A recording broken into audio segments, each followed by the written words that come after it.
এই বাংলা এই দেশের গর্ব। শ্রী শ্রী রামকৃষ্ণ পরমহংসদেব স্বামী বিবেকানন্দের ঐতিহাসিক বেলুড় মঠে আজ থেকে শুরু হয়ে গেল বহু প্রতীক্ষিত বহু আকাঙ্ক্ষিত গঙ্গা আরতি পুজো। আপনারা দেখছেন এখন নজর ইএনসি বাংলা চ্যানেল থেকে। আমি ডাক্তার সঞ্জয় সেন আপনাদের সামনে। দেখতে থাকুন সুদৃশ্য সেই গঙ্গা আরতি।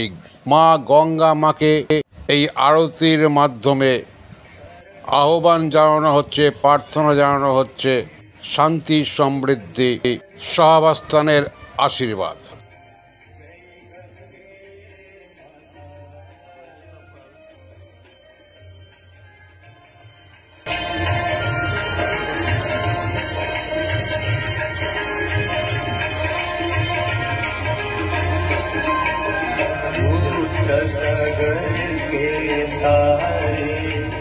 सब जग को ज्ञाता मैया, सब जग को ज्ञाता, कृपा दृष्टि तुम्हारी, कृपा दृष्टि तुम्हारी, त्रिभुवन सुखदाता, जय गंगे माता।